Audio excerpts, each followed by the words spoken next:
의대 증원 찬성이신가요? 반대이신가요? 저는 뭐 찬성 반대 다 상관없습니다. 왜냐면은 의대가 증원이 돼도 앞으로 최소 10년 후에 의사 수가 늘기 때문에, 심지어 저는 뭐 제가 지금은 치과 의사로 제 수입의 80%를 벌고 있지만 오히려 의사 페이닥터가 많아지는 거는 저한테 좋아서, 적어도 최소 15년 정도는 의대 증원이 오히려 저한테 도움이 되면 도움이 됐지 실이 되지는 않을 거거든요. 네, 저는 이미 개업해서 안정적인 어느 정도 포지션에 자리를 잡은 사람이고, 15년 뒤면은 저는 거의 은퇴를 꿈꿀 나이죠. 거의 60이 가까워진 나이고, 그때까지 돈을 많이 못 벌었으면 의사로서의 제 소득적인 면에서의 제 인생은 실패한 거기 때문에, 물론 뭐 장기적으로 악영향을 미치겠지만, 뭐 60살 이후까지도 그렇게 막 힘들게 일하고 있을 것 같지도 않고, 그 전에 편해지면 편해지고 망하면 망하고 둘 중에 하나겠죠. 그래서 사실 저는 지금의 사태를 강 건너 불구경 느낌으로 보면서, 저희 아버지가 의사하고 제가 공대생일 때 2000년 의학분업 때, 지금 제가 이제 공중보건 의사이기 때문에 지금 딱 전공이, 친구들은 전공이고, 그럴 때 파업을 한번 하려다가 결국은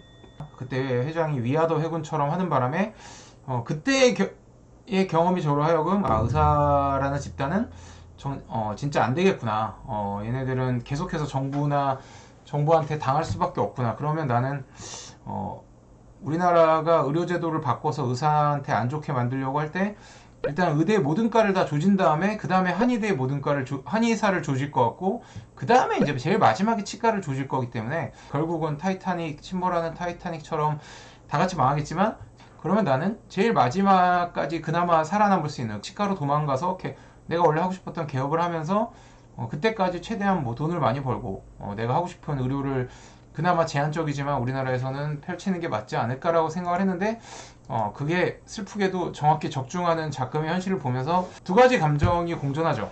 나의 선택은 옳았고 나는 참 운이 좋아 라는 생각과, 11년이 지났지만 여전히 의사라는 집단은 2012년에 있었던 집행부 중에 뭐 지금도 교수직을 유지하고 연차만 10년 쌓인 사람도 있지만, 새롭게 교수가 되거나 새롭게 의사협회 운영진이 된 사람들도 여전히 정부한테 큰 소리 제대로 못 내고, 결국 제밥그릇만 챙기고 겁만 더럽게 많고 공부만 많이 한仙님 같은 집단이라는 느낌이 강하게 들어서 좀 짜증이 날 때도 있어요. 물론 개 중에는 정신 똑바로 차린 사람도 있지만, 그 사람들조차도 자기 희생을 하는 거는 싫어합니다. 저처럼. 차이가 있다면, 저는 제가 그런 사람인 걸 너무 잘 알고 있기 때문에 그냥 일개 개업이로 평생을 살아야지 라고 생각했지만, 저랑 별로 마인드나 멘탈이 별 차이가 없는 사람들이 수많은 의사들이나 학생들을 거느리고 그 집단의 리더로서 이득은 다 취하면서 지금처럼 희생을 해야 되거나 뭔가 자기가 표적이 돼서 정부에 찍혀야만 되는 상황일 때는 그냥 뒤로 숨어버리는, 참 어떻게 보면 정의롭고 멋있다는 거와는 가장 극단에 서 있는 느낌이죠. 현 의료 상황에서 원장님이 생각하시는 해결책은 무엇인가요?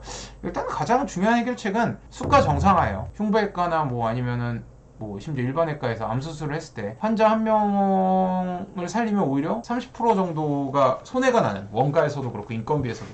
그런 상황을 정상화하지 않으면 의대생 수를 뭐 2배로 늘리건 심지어 3,000명으로 늘리건 4,000명으로 늘리건 우리나라의 필수 의료력은 부족할 수밖에 없습니다. 애를 출산하는 산모 10명 중에 9명의 애를 무사하게 잘 받아줘도 한 명이 혹시 애를 낳다가 의사가 어찌할 수 없는 사고로 아이가 죽거나 산모가 좀 부작용이 생기면 재판이나 소송에 걸려서 그 산부인과가 9명 애를 낳으면서 버는 돈의 10배를 뭐 몇 배를 토해내게 하는 지금의 의료제도를 고치지 않으면 아무도 절대 산부인과로 가지 않아요. 그냥 산부인과 의사 안 하고 살지. 그런 제도를 고치려면, 근데 문제가 뭐냐면 예산이 필요하고, 예산을 올리려면 여러분이 내야 되는 보험료가 오릅니다. 그럼 지금도 의료보험료 비싸다고 얘기하는 여러분들이 과연 의료보험료가 막 2배, 3배, 4배 오르는 걸 눈뜨고 보고 있을 것이며, 그런 여러분들의 표 하나하나가 당장 올해 4월에 있는 총선부터 시작해서 대선까지 필요한 정치인들이 과연 그거를 보험료를 올려주면서 예산을 확보할 것인가?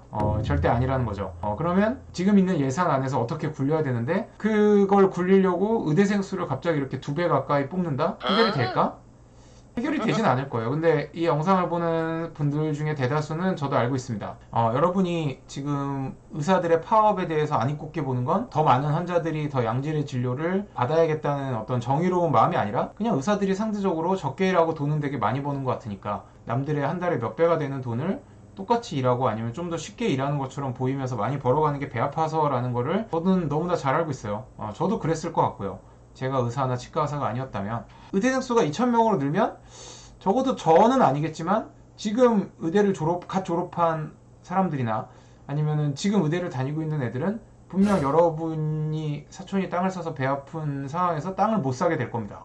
하향 평준화가 되겠죠. 그렇게 해서 여러분이 그냥 기분이 좋아지는 게 가장 큰 목적이라면 그게 가장 큰 목적인 분들이 대다수일 거예요. 저는 솔직히 그렇게 생각하고, 그러면 여러분의 목적은 달성이 될 겁니다. 축하드리고, 만약에 여러분이 10명 중에 한두 명, 극소수의 정말 나는 산간 오벽지에 뭐 우리나라로 치면 강원도 횡성에 있는 산모가 애를 낳으려고 원주까지 가거나 춘천까지 가는 걸 막고 싶고, 우리나라의 수많은 의사들이, 실력 있는 의사들이 삼벽지 오지까지 가서 양질의 진료를 제공하고 3시간 안에 수술을 하며 살 수 있는 교통사고 환자가 무조건 다 살았으면 좋겠다, 그런 정말 이상적인 의료 환경을 꿈꾸는 사람이라면 이번에 2,000명을 늘린들, 심지어 3,000명을 늘린들, 그런 사회는 절대 오지 않을 거예요. 여러분이 내는 보험료가 2배, 3배, 4배 증가하지 않는다면.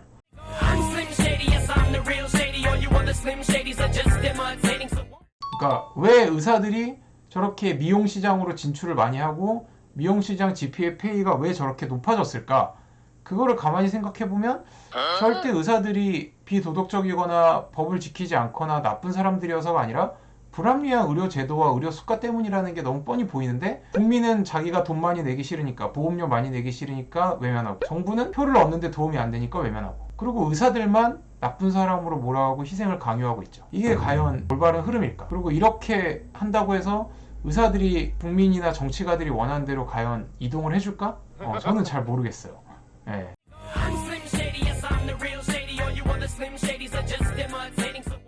구독과 좋아요 부탁드릴게요. 안녕.